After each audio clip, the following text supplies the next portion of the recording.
Hello friends, welcome back to our YouTube channel Vidya Mahasagar. आप सभी का स्वागत है हमारे यूट्यूब चैनल विद्या महासागर पे।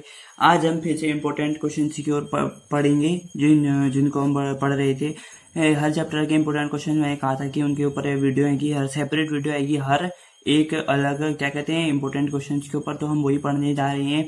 आज हम पढ़ेंगे फिर से एरिया रिलेटेड टू सर्कल्स, यानी कि जो नया चैप्टर है एरियाज रिलेटेड टू सर्कल्स, उनके जो इम्पोर्टेंट क्वेश्चन है, यानी कि क्लास 10th का चैप्टर नंबर 12 है, जिसके जो इम्पोर्टेंट क्वेश्चन है उनको हम जो एग्जाम में आपके आ सकते हैं उनको हम आज सॉल्व करेंगे। ठीक है, तो सबसे पहले बढ़ते हैं अपने पहले क्वेश्चन की ओर जो आपकी स्क्रीन में दिखाई दे रहा है।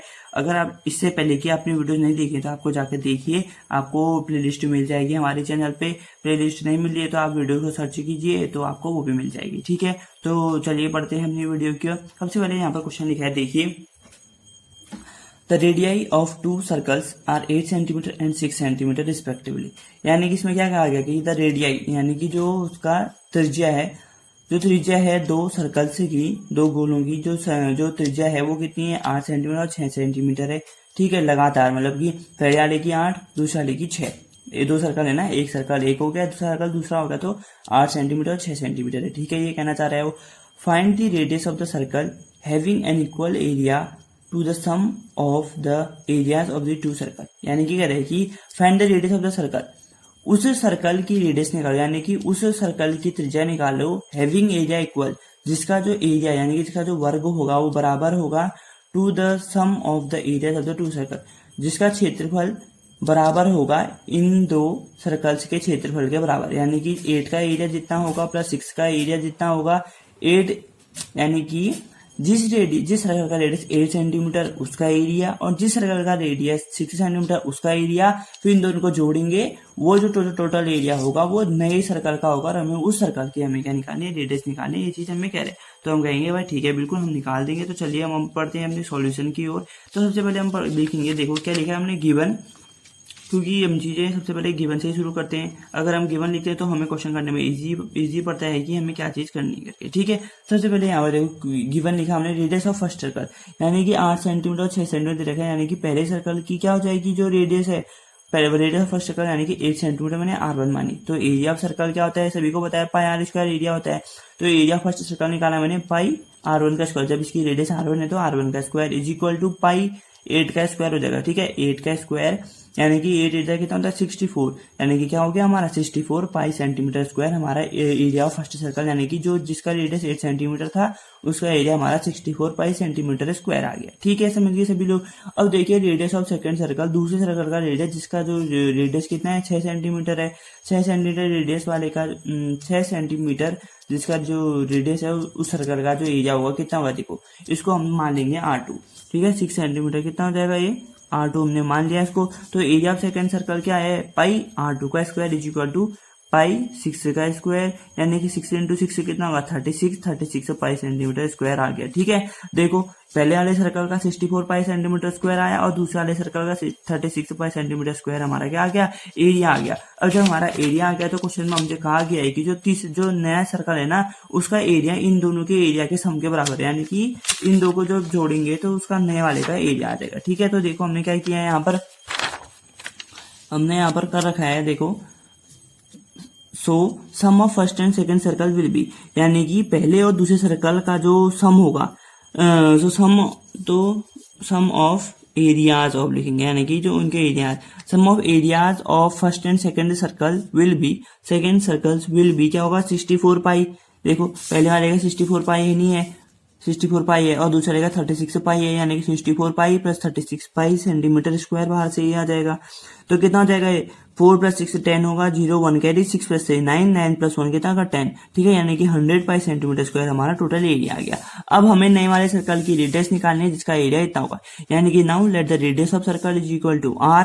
ठीक है, ये इज इक्वल टू R हो गया। ठीक है, तो एरिया ऑफ सर्कल कितना है हमारे पास 100 पाई सेंटीमीटर स्क्वायर। ठीक हो गया, तो पाई एरिया ऑफ सर्कल कितना था पाई R स्क्वायर, हमने इसका रेडियस R मान रखा है कैपिटल R, तो pi R square equal to 100 pi centimetre square. तो इस पाई से हम इस पाई को काट सकते हैं, बिल्कुल काट सकते हैं क्योंकि पाई की वैल्यू सेम ही होती है। तो R square is equal to 100 centimetre square है। ठीक है, यानी कि R equal to under root 100 हो जाएगा। ठीक है, अंडर रूट 100 सेंटीमीटर स्क्वायर हो जाएगा। ठीक है, अब सेंटीमीटर स्क्वायर को बाहर निकालेंगे, सेंटीमीटर निकलेगा। अब 100 इसका रूट होता है, ये आपको कैसे पता चलेगा?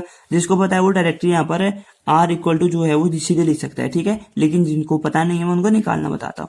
तो ये 2 5 जो 10 होता है, फिर 0 आ जाएगा, 2 25 जो 50 होता है, फिर 5 5 जो 25, फिर 5 1 जो 5, यानी कि अंडर रूट बचा 2 इंटू 5 इंटू 5। अब सेंटीमीटर स्क्वायर रूट से बाहर आ गया, यानी कि सेंटीमीटर हो जाएगा, ठीक है। यानी कि जो हमारा अब जो रेडियस आएगा वो कितना आएगा, यहाँ से हमें पता चल गया। जो हमारी रेडियस आई वो कितनी आई, ये 2 में से एक 2 बाहर आएगा और इन 5 में से एक 5 बाहर आएगा सेंटीमीटर। यानी कि जो हमारी रेडियस है नए वाले सर्कल की वो कितनी हो जाएगी, 10 सेंटीमीटर, ठीक है दोस्तों। इस तरीके से आप अपने इस क्वेश्चन को कर सकते हैं। जब आपको सारे फॉर्मूले पता हैं तो आप इजी तरीके से अपने क्वेश्चन को सॉल्व कर सकते हैं। तो बढ़ते हैं हम अगले क्वेश्चन की ओर। आपको एग्जाम पॉइंट से इंपॉर्टेंट है। अगर आपको क्वेश्चन समझ में नहीं आया तो एक बार आप दोबारा से देख लीजिए, आपको बिल्कुल समझ में आएगा। वो क्वेश्चन बहुत ईजी है, ऐसा बहुत ईजी है वो क्वेश्चन। आप उसको बस फॉर्मूला लगाना है, आप वो कर सकते हैं, ठीक है। तो चलिए बढ़ते हैं अगले क्वेश्चन की ओर। तो इसमें आप देखिए क्या लिखा है, the cost of fencing a circular field at the rate of ₹24 metre is 5280। यानी कि देखो, अब मान लो कि एक सर्कुलर फील्ड है, यानी कि एक सर्कुलर मैदान है जो गोल है, सर्कल शेप का एक मैदान है, ठीक है। हमने उसके चारों तरफ फेंसिंग करनी है। कॉस्ट ऑफ फेंसिंग बोले तो बाड़ लगाना है, ताकि उसमें बाड़ लगाना है या फिर दीवार लगाना है या फिर लकड़ी कुछ भी लगाना है, फेंसिंग लगाना है, ताकि वहां कोई और ना पाए। हमने उसको फेंसिंग करना है, ठीक है। सिंपल हिंदी शब्दों में कहे तो हमने उसमें बाड़ लगाना है ताकि कोई और ना, ठीक है। जो फेंसिंग करनी है वहां पर, ठीक हो गया, ताकि लोग अंदर ना आए। फेंसिंग करनी है एट द रेट ऑफ क्या करे, 24 रुपीज पर मीटर। 1 मीटर की कॉस्ट कितनी आ रही है, 24 रुपए। तो जो टोटल कॉस्ट आई है फेंसिंग की कितनी आई है, 5280। यानी कि अगर 1 मीटर में 24 रुपया लग रहा है तो जो टोटल रुपए लगे हैं वो 5280 लगे। यानी कि अगर हम 5280 को 24 से मल्टीप्लाई करेंगे तो हमारे जो ये टोटल फेंसिंग है ना, कितनी फेंसिंग हुई है हमको पता चल जाएगा, कितना मीटर फेंसिंग हुई है, ठीक है। पर फिलहाल हम क्वेश्चन की ओर बढ़ते हैं। देखो क्वेश्चन समझते हैं। फिर फुल स्टॉप कहता है, field is to be ploughed, यानी कि उस खेत को जोतना है हमने। प्लोड मतलब जोतना, ठीक है। एट द रेट ऑफ 0.50 पर मीटर स्क्वायर, यानी कि 1 मीटर स्क्वायर का जो रुपया लेंगे वो 0.5 के हिसाब से लेंगे।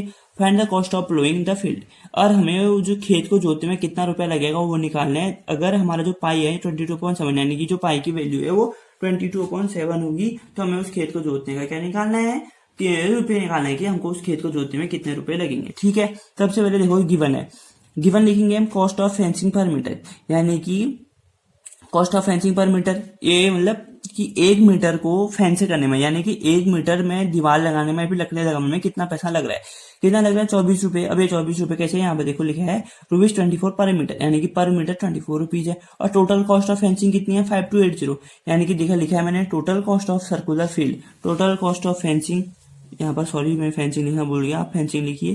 Total cost of fencing circular field कितना होगा, 5280 लिखा हुआ है, ठीक है। समझ गए सभी लोग, 5280 लिखा हुआ है उसमें, ठीक। फिर देखिए इसमें क्या लिखा है, total length of circular field, यानी कि जो सर्कुलर फील्ड है उसकी जो टोटल लेंथ है वो कितनी है, ठीक है। Total length of circular field क्या होगी, देखो टोटल कॉस्ट, यानी कि अभी मैंने आपको बताया था कि अगर टोटल जो कॉस्ट निकले उसमें से हम पर मीटर के हिसाब से निकालेंगे तो हमको टोटल सर्कुलर फील्ड की टोटल लेंथ निकल आएगी।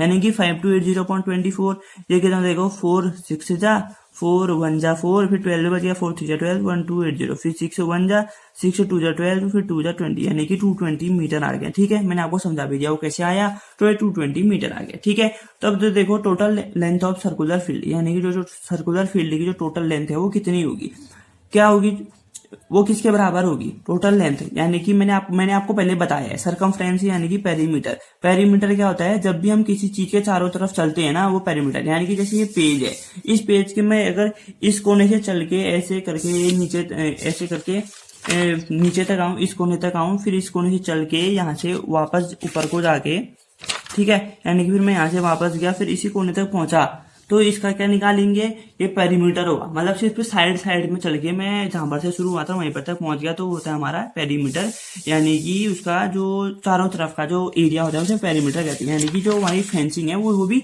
सिर्फ कोने कोने में करी गई है, यानी कि वो उसका पेरीमीटर होता है। अब सर्कल का पेरीमीटर हम पेरीमीटर कहते नहीं है, हम सर्कल को जो पेरीमीटर होता है उसको कहते हैं हम सर्कमफ्रेंस, जो सर्कल का सर्कमफ्रेंस होगा वो कहते हैं, ठीक है। यानी कि क्या हो जाएगा, 220 = 2πr, सर्कमफ्रेंस क्या आता है 2πr, और 220 हमको पता है उसका क्या है, ये सर्कुलर फील्ड का जो क्या आता है 220, हमको ये निकाल रखा है अभी हमने। अब 220 = कितना हो जाएगा 2πr, यानी कि 2 से 2 ही रहा, पाई कितना होता है 22.7। अब पाई की वैल्यू 22.7 क्यों रखी, अगर किसी का क्वेश्चन है तो देखो वहां पर क्वेश्चन में गिवन है पाई इक्वल टू 22.7 लेना है, ठीक है।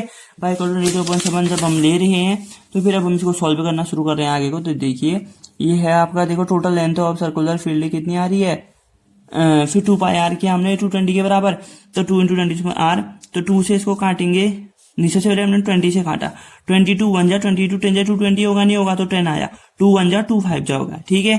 तो फिर आर इज इक्वल टू कितना आया, 5 यहाँ था, ये 7 यहाँ डिवाइड में था, यहाँ चले गया मल्टीप्लाई में, 5 इंटू 7 यानी कि जो रेडियस थी हमारी कितनी आ गई 35 मीटर। अब जो हमारा जो सर्कुलर फील्ड था ना, ये जो हमारा एक सर्कुलर फील्ड था, ये इस टाइप का जो सर्कुलर फील्ड था, इसमें जो हमने बाढ़ लगाया था चारों तरफ, उसका जो चारों तरफ बाढ़ लगाया था ना, उसका जो हम आया वो 22 आया था। फिर हमने उसकी जो रेडियस निकाली, बीच में से जो रेडियस निकाली वो कितनी आई 35। अब जब हमें रेडियस पता है तो हम एरिया इसी तरीके से निकाल सकते हैं। क्यों, अब एरिया क्यों निकालेंगे, देखो find the cost of ploughing the field, यानी कि अब जब हमने खेत को जोतना है तो हमने सबसे पहले उसका एरिया निकालना पड़ेगा, ठीक है, एरिया निकालना पड़ेगा।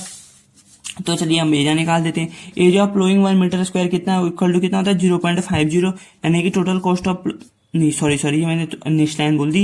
एरिया ऑफ सर्कल कितना होता है, देखो पाई आर स्क्वायर, ठीक है, पाई आर स्क्वायर एरिया होता है। तो पाई कितना 22.7, आर कितना है 5 जा 35 इंटू 35, यानी कि 7 5 जा 35 हो जाएगा। तो 5 2 जा 10 का 0 1 कैरी, 5 2 जा 10 1 की प्लस 11 1 डेढ़ 10 हो जाएगा इंटू 35। तो फिर 0 का 0 आ गया, देखो 11 5 जा 55 5 कैरी हो जाएगा, 11 3 जा 33 प्लस 5 38, यानी कि 3850 मीटर स्क्वायर क्या आ गया हमारा, ये मीटर स्क्वायर है हमारा एरिया आ गया उस खेत का।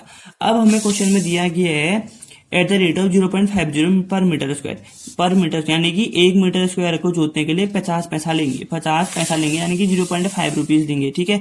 तो मैंने वही चीज लिख दिया, area of ploughing 1 metre square equal to 0. कितना हो गया ये 50 रुपीज, ठीक है, 0.50 रुपीज हो गया। तो टोटल कॉस्ट ऑफ प्लोइंग कितनी हो जाएगी, यानी कि उस खेत को जो जोतेंगे उसमें कितनी कॉस्ट आएगी, कितनी आएगी 3850 इंटू 0.50, ठीक है। अब 1 0 ये हमने 2 0 ऐसे ही लिख दिए, ठीक है। फिर 5 5 तक 25 2 कैरी, 5 8 जा 40 प्लस 2 42 का 2 4 कैरी, 5 3 जा 15 प्लस 4 19 होता है।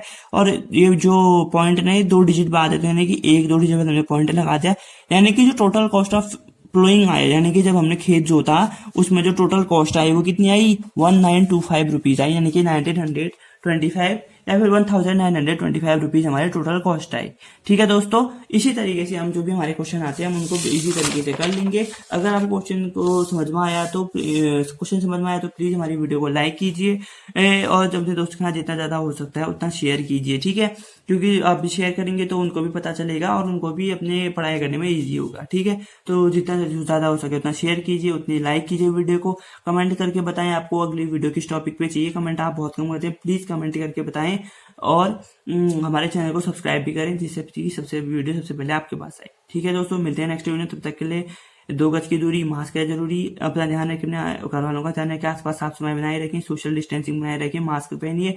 मिलते हैं नेक्स्ट वीडियो, तब तक के लिए thanks for watching, take care, धन्यवाद आप सभी का। जय हिंद, जय भारत।